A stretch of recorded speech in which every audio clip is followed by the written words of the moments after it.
We're about to start. Yeah, I think I'm just going to start. What do you think, Laurel? Are we ready? Marie, you ready? I'm ready. Everyone ready? Yeah. Cool.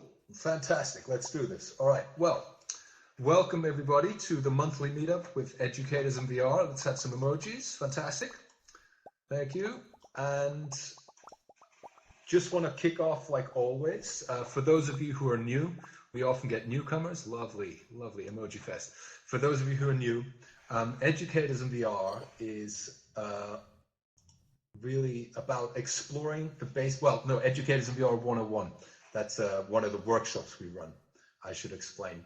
For those of you who are new, you might be interested in Educators VR 101 workshop. You can see that on the slideshow behind me, I hope. This is something that we run for people who are completely new, because we get a lot of people joining who have a lot of questions. So highly recommended that you join us for one of those, if that fits your description. A little word about Educators in VR. Really, we set out to be an open global community of all kinds of VR users and practitioners, educators, researchers, and trainers to collaborate in and with virtual and augmented reality. That's kind of our mission statement. We want to bring a community of people together who are using this so that not everybody is reinventing the wheel by themselves. We're all about sharing, collaborating, educating, supporting, and creating a network so that we can all connect and reach out to people who can make good use of this technology. Right, here is a brief list of some of the events we're running. Up until June, we were running one event a month. In July, we have been busy. Laurel has had an immersive classroom masterclass in her glacier world. That was amazing. Was anybody at the immersive classroom in the glacier? That was an amazing event. I loved that one.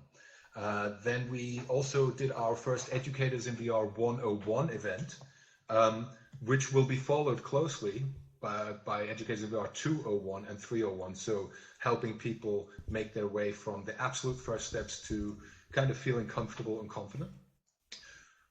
Tomorrow, is it tomorrow, Laurel? I think it's tomorrow. Awesome. Tomorrow we are doing our first in a series of Educators in VR on the road. This is where we actually go to a different platform outside of outside of AltSpace. And tomorrow we are going to explore Engage VR platform. We have some friends there who are really helpful, and we're going to find out how we can use the Engage platform for education as well. We will also be running some educators showcase events, possibly like content creators. We're still kind of working that one out in a bit more detail, but we always have special guest educators like our guest Marie here to my left by the large windows over there. Let's give Marie a big round of applause and some emojis and hearts. Fantastic. Wow, thank you. Yeah, fantastic. I'm just going to say a couple of words. That's amazing. I love it. So I'm feeling a lot of love right now. Fantastic. Marie Graham is a director of a high school VR/AR lab and works with some amazing students at the Mount Vernon School in Atlanta. She's collaborated with a number of organizations and people, and she's working on a number of really exciting projects, which she's going to tell us about today as well. And with that, I'm going to hand over to you, Marie Graham. Here we go. It's all yours. Hello, guys. Hey. Hi.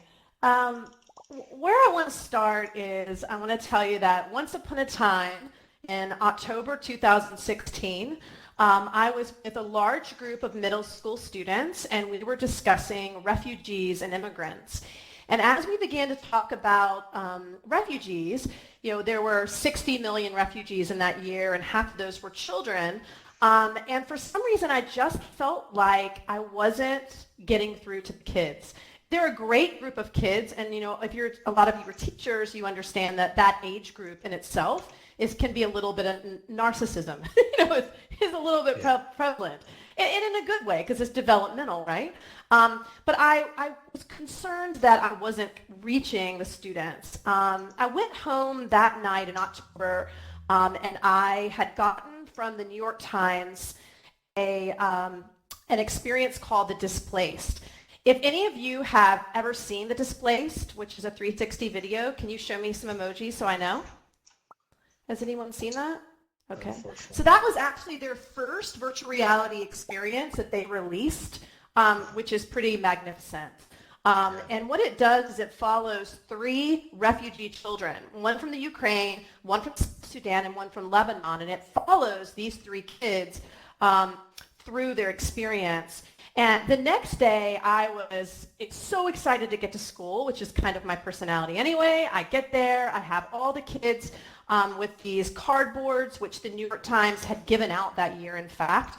And the kids all put them on, and I know that you probably have seen this, but the magic of kids the first time, or any person using virtual reality for the first time, is mind-blowing.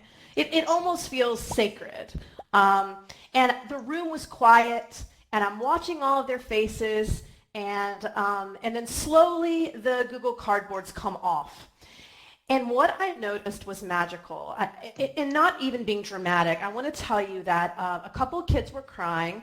One boy, and if you know 13-year-old boys, it's, not a real usual thing. He looked at me and he said, "Mrs. Graham, so they're like us."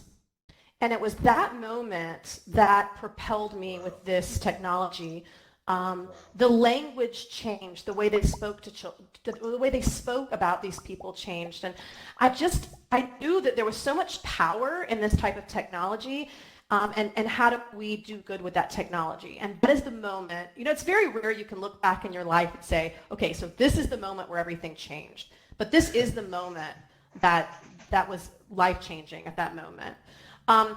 Going on to the next slide, you're going to see a little brief clip from the New York Times, The Displaced. And now it's awkward, right? Even though you're in the virtual world, you're not able to see this in a 360 atmosphere, but I wanted you to see a couple minutes of it. Mm-hmm. Okay, is that coming up on this next slide? It should be the next one. There you go. Okay, here we go. Perfect.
Hopefully not. I had it for like 7 or 8 seconds. Maybe. Yeah, I think maybe we have 2 to minutes. use a different link. Well, that's okay. В прошлом году в мое село пришла война. You can stop it anytime you want. Мне было очень страшно. So that's okay, but it gives you guys like kind of a sense of what it felt like for the students. And they told me, oh, I was sitting on a boat with this child, or I was standing in the rubble of his or her house, and it made a huge difference. I love this quote by Steve Jobs because, you know, technology is wonderful. It also can be incredibly destructive. And this immersive technology is here for good. Like, what can we do with this that is good. We can create empathy, we can connect with people, we can be storytellers, and you can go to the next slide, or you're already on the next slide. Yeah, can you go to the next slide? And at our school, we're a school of design thinking, so we always start with the idea of how might we use immersive technology to impact the world by doing good. And so first of all, I want to tell you that when you first start something like this in school, and a lot of you may know this, it's very sexy. I mean, virtual reality is. And it works by groundswell, right? You have people try things and then they're so excited about it. But what I wanted to say is that we also need to move past the oohs and the ahs of like how amazing it is and then work to create. And you can go to the next slide. This next slide speaks well to, you have to move past the pure novelty. I had kids using CalcFlow to do calculus and understand geometry. I have kids visiting settings of books. They're doing science labs. But I want to take it a step further and say, if you're using something, you're consuming something, how do you then actually add to that community and produce for yourselves? Now, I want to tell you the story of how we got this equipment really quickly because I want to inspire you. What I want to tell you is that most people don't ask for what they need. They want equipment and they want software, they want hardware, they want expertise, but what they don't do is ask for them. And what I have found is that when you ask, people respond. I took the kids through the process. I went on LinkedIn.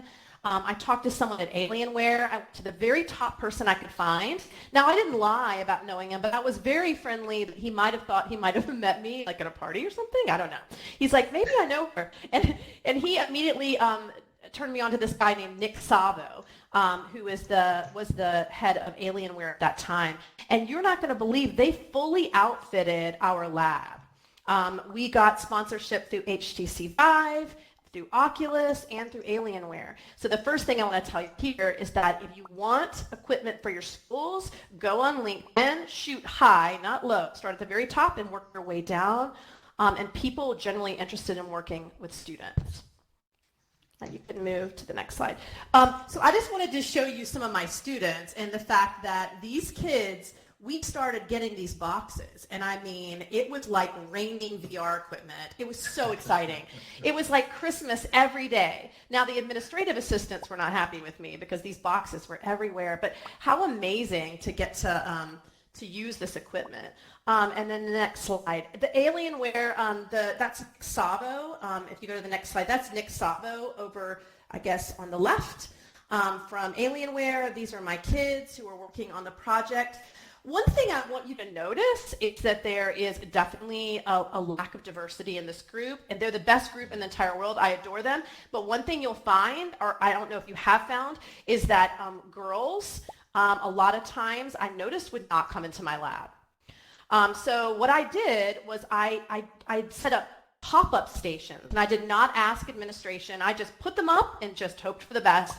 I would put it up like where you walked into this gallery at the school and it would say, go ahead, pick up the headset, put it on your face. You're not going to break it. I hoped they weren't going to break it.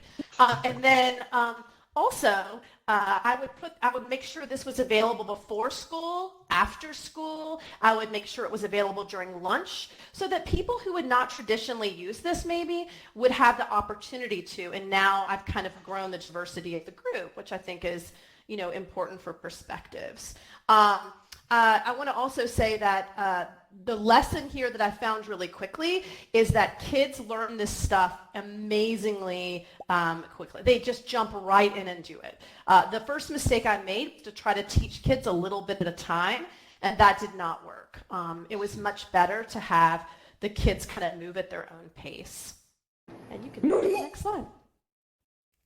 Wanted to share this equipment with everyone. I was so excited about having this, and I felt like it was such a gift. My son is dyslexic, as is my husband and daughter, actually, but my son went to a special school in Atlanta for dyslexic people, and the name of the school is, wait for it, Skank. That is the name of the school. That's actually the name of the school, Skank.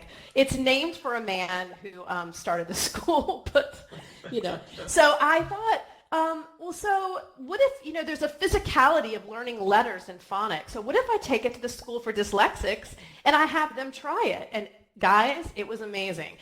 It actually was very helpful, and it kind of inspired them to start moving towards getting equipment on their own. So I would say also another lesson from this is whatever you are gifted, you just try to be such a good steward of that equipment and share it with as many people as I can. And you can go to the next slide. So I said we're a school of design thinking, and what I want to, how many of you are familiar with design thinking? Can you show me by emoji? Any emoji will work if you have some idea. Good, okay. So basically you're looking at user-centered design, right? And our kids at our school in Mount Vernon start this in like preschool, like they design their playground. And so they're very comfortable with this language. If you're not, or you're interested in it, definitely you could look at the Stanford D schools, got some, a lot of interesting material on this, but we start with questions. So I say, okay, well, how are we going to make an impact with this? Let's start with questions. I take a 70-minute class period, and we created, there were 150 questions came out of that session alone. The kids were drawn to pediatric rehab because a couple of them had some bad experiences with pediatric rehab, and they'd known a lot of people who'd had concussions and things like that. So we decided to make that our goal. And you can go on to the next slide. This is something called, also want to tell you, I'm a nurse practitioner as well. I don't practice anymore, but I am a nurse midwife and nurse practitioner. So this was kind of a nice design process for me because it's kind of what I'm interested in too. So this is something called functional electrostimulation therapy, where basically they put small electrodes on a muscle. And so even if this guy right here, if he is paralyzed, they can shoot energy through these electrodes that you're looking at, and they can actually move the leg. And what that does is decrease atrophy of the muscle. But what I will tell you is that it's very painful. And the reason why we're going to concentrate on this, if you go to the next slide, this slide is from the CDC, and we know there's an opioid crisis. In 2019, this was updated in January, 130 people die per year of overdosing, and 130 people die per day, in the United States. I mean, let that sink in. 130 people die. That's right.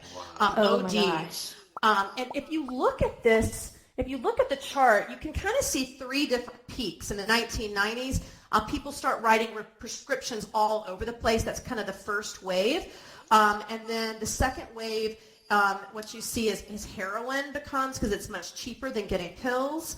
And then 2013, when you see this drastic, that steep incline there, what you're seeing is the synthetic production of fentanyl. And someone can use fentanyl one time and die. So that's how strong that is.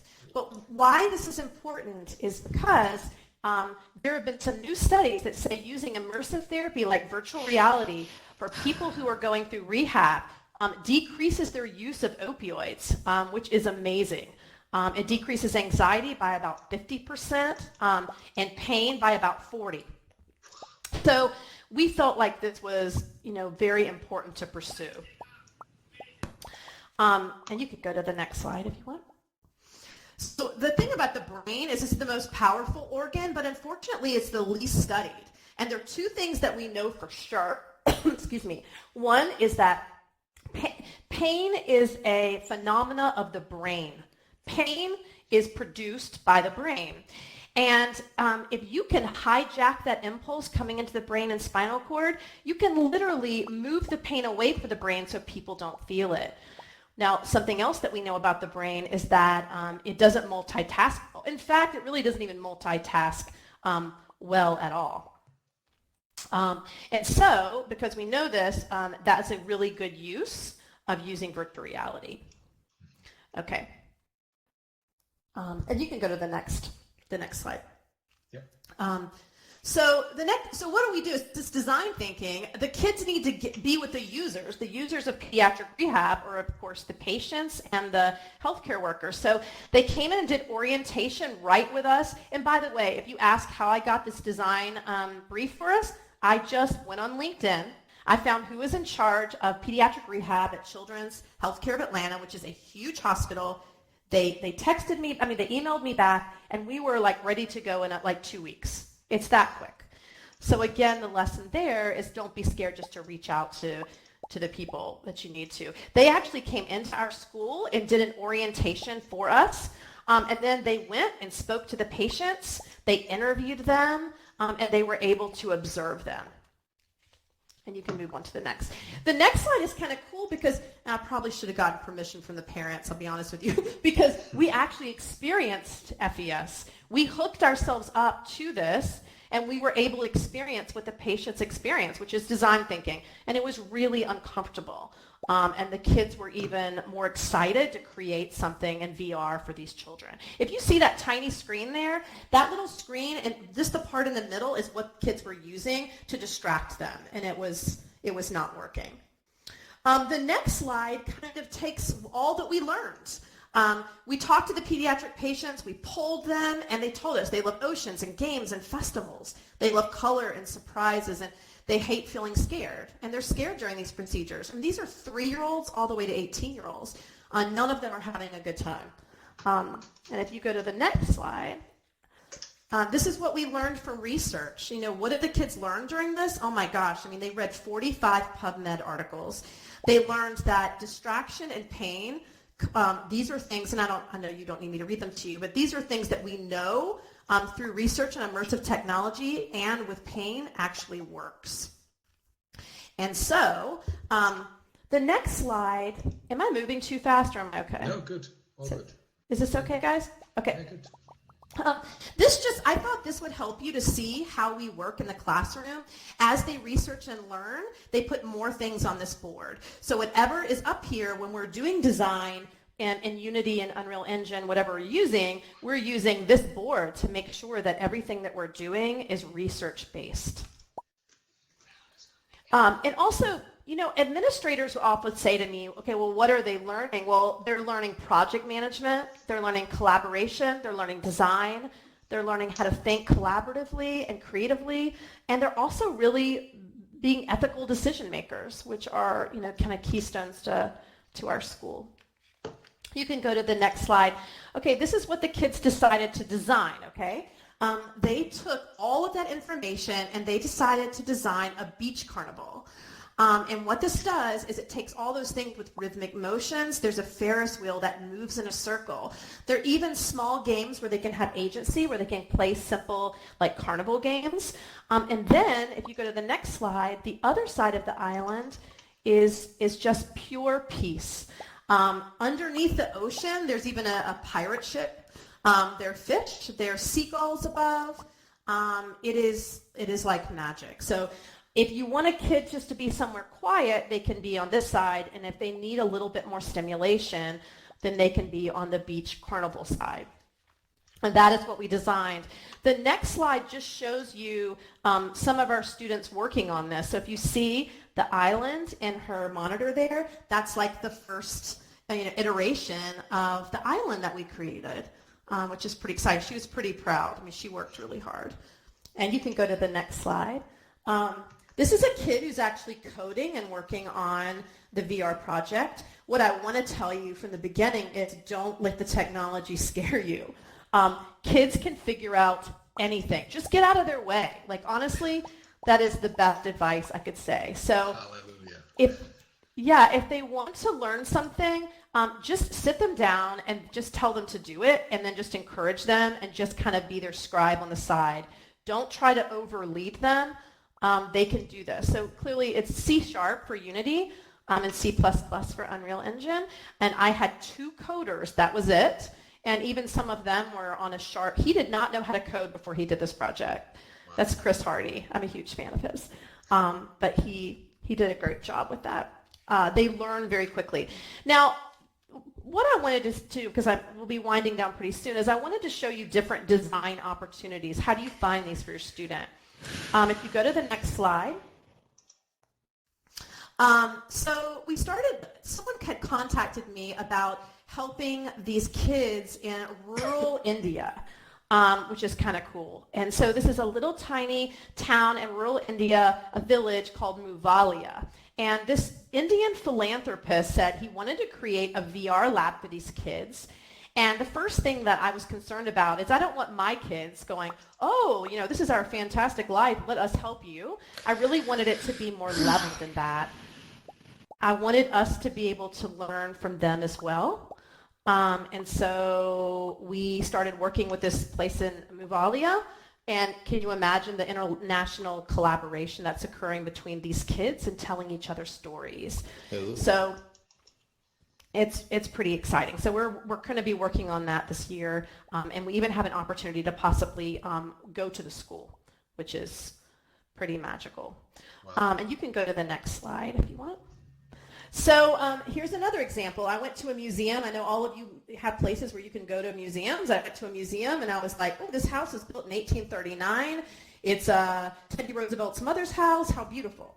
And they started telling me, that's a piano that the women used to play, but don't touch it. This is a kitchen, but don't touch the oven. They took me through this house, and what I realized was it's practically dead. So then we had the idea, you can go to the next slide, is what if we bring it alive? What if we record something in VR where you can hear the swish of the skirt as the woman comes down the stairs. The women are playing the piano. The men are smoking their cigars in the library, which they did in the 1830s. And this was an incredible design opportunity. The lesson here is wherever you go, whether it's a restaurant, a hospital, anywhere you go, there are design opportunities. I keep a small notebook where I write these down, and before I left this museum, I was in front of the director of the museum. So look and collect design opportunities so that you can make great change. Okay, and then I'm going to talk a little bit about the design process, if that's okay. A couple secrets to the design process. And you can go to the next slide. Okay, so I'm going to tie this all together, but just bear with me for just a minute.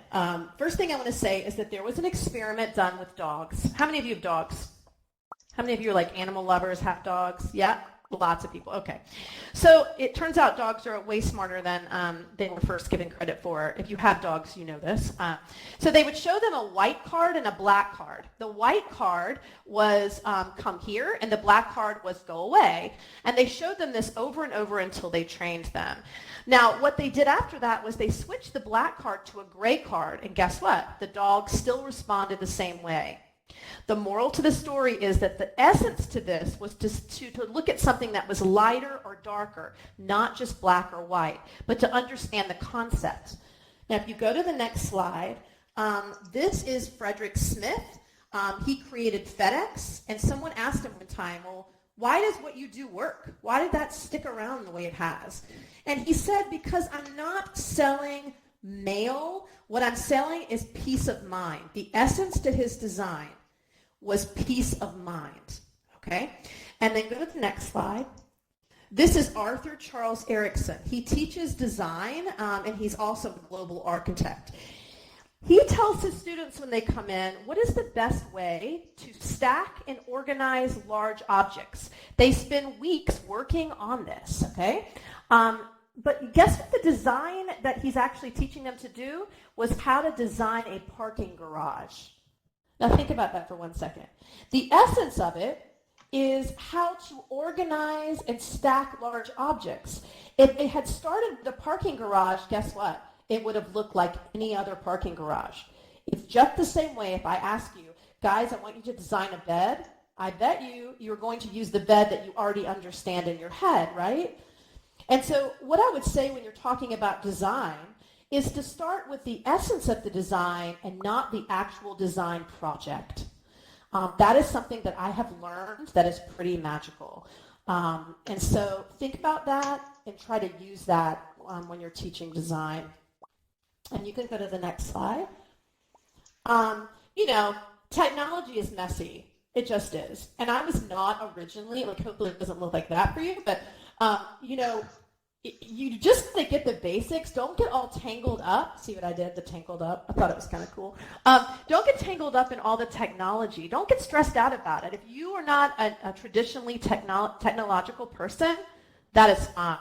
In fact, when I started doing this, Atlanta invited me to, I was into the Women of Technology. My husband was like, Marie, did they even know that sometimes you can't figure out how to turn something on? And I was like, no, they don't. So you start and you learn as you go. A lot of people will ask me, well, how do you get all the equipment if you don't have a partnership? You don't need that much equipment. Even if you started with 2 or 3 Oculus Go's, which those are about, $200 each, even 2 of them, you can have stations in your classroom where kids can design and then they can experience and then they can reflect. You actually don't need that much material. And then the next slide. I just want to show this because this is so fun. How many have used Leap Motion? Have any of you used it? It's pretty fun. It's $99, and basically it's advanced hand tracking. This is going to prove important to us with our the patients we're working with, because a lot of them have trouble using their hands. But this is such an easy, fun thing to add to your lab. And if you go to the next slide, you can kind of see what it looks like a little bit. Is it moving? Okay, it's not moving. That's okay. Yeah. No, that's okay. Sorry. You can go to the next slide. It's okay. Listen, we know that VR is powerful. It's immersive. It builds empathy, but mostly what I tell you is it changes their minds. It changes what people think. And because as educators, it's really important that we consider that when we're choosing the experiences for our students. It's a lot of responsibility when you create experiences that you are cognizant of the fact that this is powerful, powerful technology. We know with functional MRIs that it changes the brain. You're changing connections. So it gives us so much opportunity and excitement, but it's important to think about that. And then the last slide, actually, is here. And then I just wanted to say, get students creating right away. So my goal by the end of the first class is that they have created something. Well, how do I do that? I mean, sometimes I don't start with these 2. These are the 2 main ways that people create VR content, but there are many other non-coding platforms that you should consider for the kids to use right out the gate. Once they've created one thing, they feel so great and they feel so motivated. Success begets success. Use Brio VR. There's Veer VR, there's Insta VR, there's Web VR. If you look up non-coding VR creation platforms, what you'll find is kids can get started right away with that. Then you can jump in with one of these. I also am not sure if I'm doing this correctly, but what I think is that I have had the kids use both, but I've wondered if that was not right. I wonder if maybe we should stick to one. But again, this is a learning process, and I've made just about every mistake that you can make doing this. So I'm not sure, where this will go.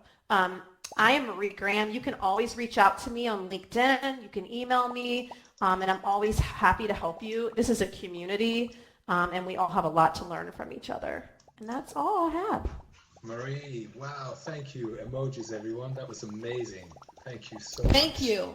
I feel like I talked so fast. I'm sorry if I did. The passion comes through. Thanks. That's amazing. That's a sea of emojis for you there. Fantastic. Oh, wow. Okay, yeah, I'm feeling the love. Thank you, guys. All right, I'm going to move over just to this slide. Here are Marie's contact details. We've got the website, we've got the email, and your Twitter handle. I'm sure you could find her on LinkedIn as well. Yep. I just want to say a huge thank you, Marie. I have a lot of questions, and I'm sure some of our guests have questions as well. I'm going to start off with a couple myself, if you don't mind. No, go ahead. Yeah. First of all, coming to the last slide where you weren't sure whether Unreal and Unity at the same time was the right way to go. I wonder if you have noticed any of your kids preferring one or the other. Have there been any trends like that? Yeah, I notice a lot of the kids really prefer Unreal Engine because of blueprints. It's a little bit more visual, and a lot of them really like that. But there are a couple of kids who, because they were learning C#, were a lot more comfortable with Unity. Okay. And it's funny because I ask everybody, like, I'm always all these different businesses, well, which one should I use? Should I stick to one? Because if you think about it, if I were able to teach a coding class in C#, right, and then I was able to have them just working in that, then I feel like we could master that better. But I'm really unsure of how to do that this year. Okay. Just a couple of things I was really inspired by was the design thinking, starting with the essence. I'm going to remember that. Yeah. And also the idea of getting students started creating early. And I remember when we met in California at the AWU conference, one thing that stuck with me is your can-do and go get them attitude. So, ask, start high, and then work your way down. That is a guerrilla tactic that I'm going to be using. Yeah, it has worked for me. Okay, yeah, I will be using that for sure. So many of the projects, or so much you talked about, is so closely aligned with what we're doing with Educators VR. I cannot even begin to tell you. Also, I recently spoke with Kwaku. You work with Kwaku, is that right? I did. Oh, I love Kwaku. If you guys he's a have great guy. connected with Kwaku Aning, A-N-I-N-G, you should, because he is a rock star. We're going to have him on later in the year as well. Some of the stuff he's working on. Yeah, fantastic. Fantastic. Right, well, I don't want to hog you all for myself. Now to you guys. If you have a question you want to ask, please feel free to do so. However, yes, if you see some people are using their hands, the hand emoji, that will let me know that you want to ask a question. Now, Laurel, why don't I see the questions button down here? I guess we can go. People's raised hands. Okay. Look at the raised hands. Yep. Right. Okay. VR bot. Do you want to unmute yourself and megaphone and then ask your question to Marie, please? This is off topic. I'm sorry, but I got off of the map. Okay. You got off So of let's the keep map. let's keep the questions on topic, please. That would be lovely. Okay. All right, sorry. Lovely. Okay, that's all right. Rich has a question. Rich, how about you? Yeah, quick question. It's, with this new technology, if I travel to South America and to the very poor countries, and one little project of mine is to go to these very small villages in South America and leverage recording VR video in those areas that need cancer hospitals, something that they don't have at all, and wanting to request equipment, cancer treating equipment for those areas. So being able to leverage this technology with it. Have you seen that happen, or would that be something that's effective to your presentation? Yeah, I think anytime that you immerse someone, they're going to have a strong reaction to it. So if you wanted to get equipment for a specific village, number one, I would say you want to be as detailed as possible. You need to say, exactly what the villages are. If you were able to take a 360 camera, is that what you mean? Like take and record it so that you could get sponsorship? Like a GoPro 360? Yeah. Yes. Yeah. So I would definitely do that. I love that idea to take it in, and then you would need to get that footage to the right people. But again, LinkedIn is your friend. If you're interested in looking for sponsors, you just have to think carefully, are you looking for pharmaceutical companies? Are you looking for hospitals specifically? Where is the money? And the money is in technology, really. There's some money in medicine, but not, necessarily. And you need money to be able to get them equipment. Yes. Excellent. Yes. Well, I initially wanted to do it with the doctors, the medical community. But now that I've seen what you presented here, technology groups or companies, I think, are a great start for the biggest, contribution. Also, one more thing I would recommend to you is that, and I've actually used this myself, is that wherever you are, if there's a university, any type of college that has immersive technology, a lot of them are looking for experience. And so they're kind of your friends. If you get stuck on something in your classroom or in your business, then reach out to them and say, hey, is there a student who could intern with me for a little bit? Or I have this great idea, and could you help me make this happen? And they will, because they need experiences. Excellent. Right. Thank you very much for the question and for the answer, Marie. We have, is it Bob here? Bob has a question as well. He's been waiting. Okay. Please, Bob. Hi. If you unmute yourself. Yeah. Great. Yep. Hello, can you hear me? I can. Yeah. Hi. Oh, hi. My question is that I'm a substitute teacher, here in the United States, Midwest, and I would like to bring my Oculus Go to a classroom. And so my question would be is what would be some or one of the good programs or apps, I should say, to show the students? Yeah, so I think right out the gate, the best app to show people for their first experience is probably Google Earth. It's free.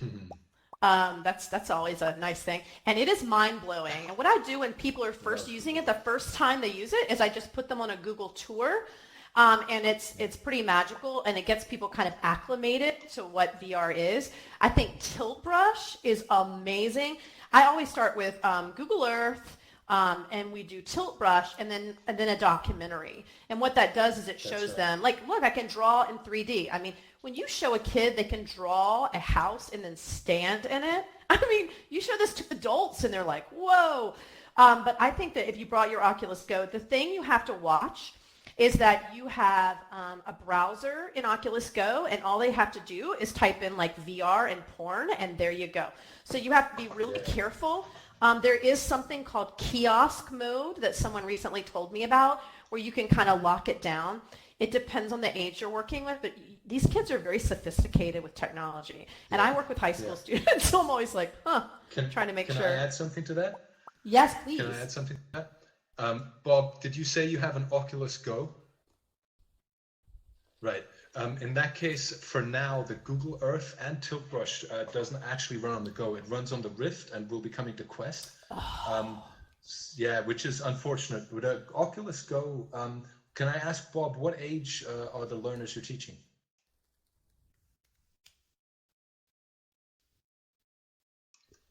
Bob? He's muted. Sorry. Okay, I see. Okay, well, let's say it like this. If they're very young, so the apps you would be using, you really have to consider what age they are. One thing I like is instead of Google Earth on the Oculus Go, you can use Wander, which is like Street View. Yes. That's right. Street View is cool. And that is actually also available in multiplayer mode. You can share that experience if you had 2 or 3 goes. That's a really cool one. But like you said, Marie, a documentary, a really moving documentary is always really powerful. And then instead of Tilt Brush on the Oculus Go, you have something called Paint VR. Paint? Yeah, that's right, Paint VR. Paint VR. That's quite handy as well. It's not as powerful or as immersive, but it's a good start. Oculus Go has quite some good content already. Okay. All right. Does anyone else have a question? Please. Yes, we have. Who do we have here? Tommy. Tommy's asking a question.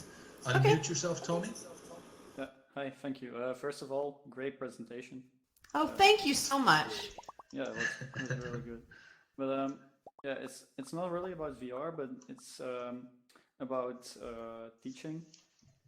Okay. So I just graduated, and I had this teacher, and she was a little bit like you. She wanted to get all this stuff and for electronics, like Arduinos, Raspberry Pis, all those things. And she wasn't allowed, she had to ask the principal for funding and stuff, but they really gave her a hard time.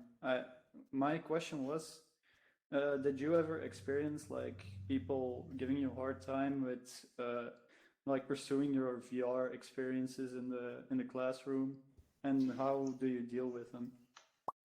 You know, I really didn't. I think every teacher, and congratulations on graduating, by the way. So welcome to the best profession in the whole world. Is that, you be a maverick teacher, be a maverick, go out on a limb, try different things. I know that schools have different, what'd you say? I didn't. That administrators, have different ideas, but I go in and say, okay, this is what they're learning. They're not only learning design, they're learning how to collaborate, which they'll be doing the rest of their lives. It's not just material, but it's learning how to solve problems. I think when they see, like, if you read up on design thinking and you're able to present it to them, usually you won't have a problem. And the other thing is you learn as an educator is experiment, and relationships are key to learning. If the students like you and they feel respected and cared for, I mean, the door's wide open. So concentrate on relationships and being experienced, try different things, find as many mentors as you can, reach out to people and ask questions.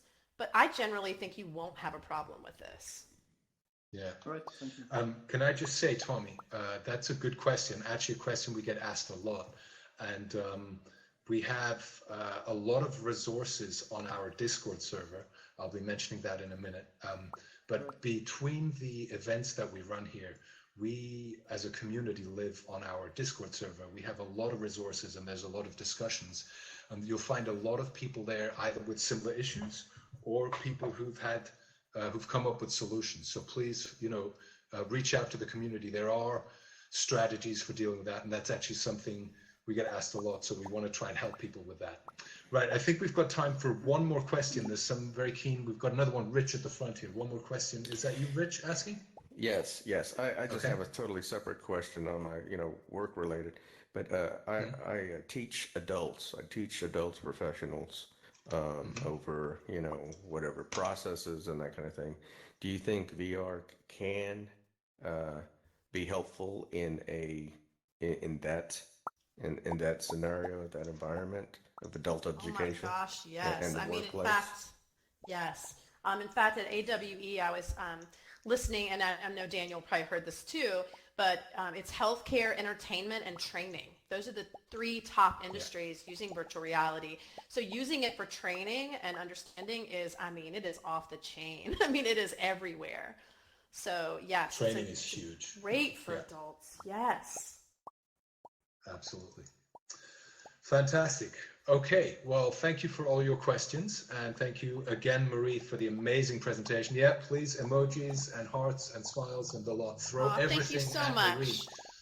Yeah, fantastic. Very grateful. Wow, thank you. Wow, this is a great the response. love. I might just stay on here all day, actually, if you don't mind. Yeah, cool. There's a couple of more slides I want to go through just before we move on to the mingle and meet. We've got some member news and updates. Bear with me as we go through this briefly. So first of all, tomorrow, very, very excited. Our first in the On the Road series, we are taking whoever wants to come to the Engage platform, which is an amazing VR multi-user platform. It's not really social VR, but it's definitely designed for training, for education, and for collaboration. And they're doing some amazing stuff over there. So tomorrow I'll be there. Laurel and a couple other people will be there. If you're interested, find our website. All the information is there. Come join us. Also, Educators in VR Social. So through August, we're going to have a break because we've been very, very busy, Laurel and I. Laurel, give me some love. We've been busy and we just need a break. So we're going road tripping in our independent continents. And we're going to think up some new stuff. But to finish off the season, July 30th in Altspace, I think it's a Tuesday, we're going to have a social get-together party, whatever you want to call it, meetup. So come for the last event of the season, and then we'll be back in September. The first meetup in September is going to be September 19th in Altspace. We may have a workshop running before that. Laurel, will we maybe have a workshop before 19th? I'm not sure. We'll work it out. And then weekly workshops. Yes, as of September, we'll be running weekly workshops in Altspace and Engage. And one of the things I'm most excited about, and this is in November.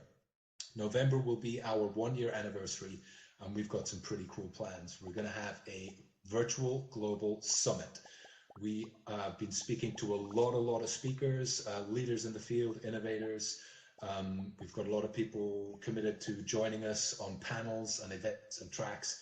We're going to throw it all at you. Please also, if you want to get involved in any of this, if you feel you have something to share with the community, reach out to us on the Discord server. I'll give you details in a minute. We are looking to collaborate with people, run projects with you. This is about you and for you.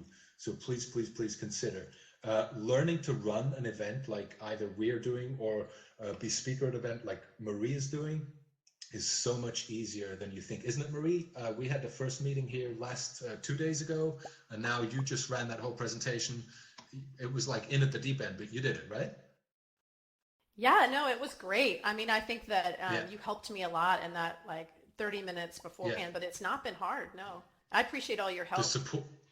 Yeah, well, that's what we're there for, but also Altspace in general as a supportive platform is one of the very best. So there's all of that. Please check out our website. Most of all, also the Discord. You'll find hundreds of educators like yourself sharing, discussing, making projects come true. We have a Facebook group, which is a closed group, but send me a request, I'll add you. Twitter, Educator in VR. Twitter is Educators VR, without the in, they couldn't fit it in. And now, everybody, I'm going to unmute myself. I'm going to switch my megaphone off. And now is the time for you to walk up to somebody, go get autographs, or just chat, strike up a conversation. You're all like-minded people. Have some time to just meet and greet and say hi. Excellent. Thank you, everyone. All right. Cool. Thank you. Yeah. That was great. All right, Marie, well done. How was that? Thank you so much. Oh, I enjoyed it. Did I turn the megaphone on?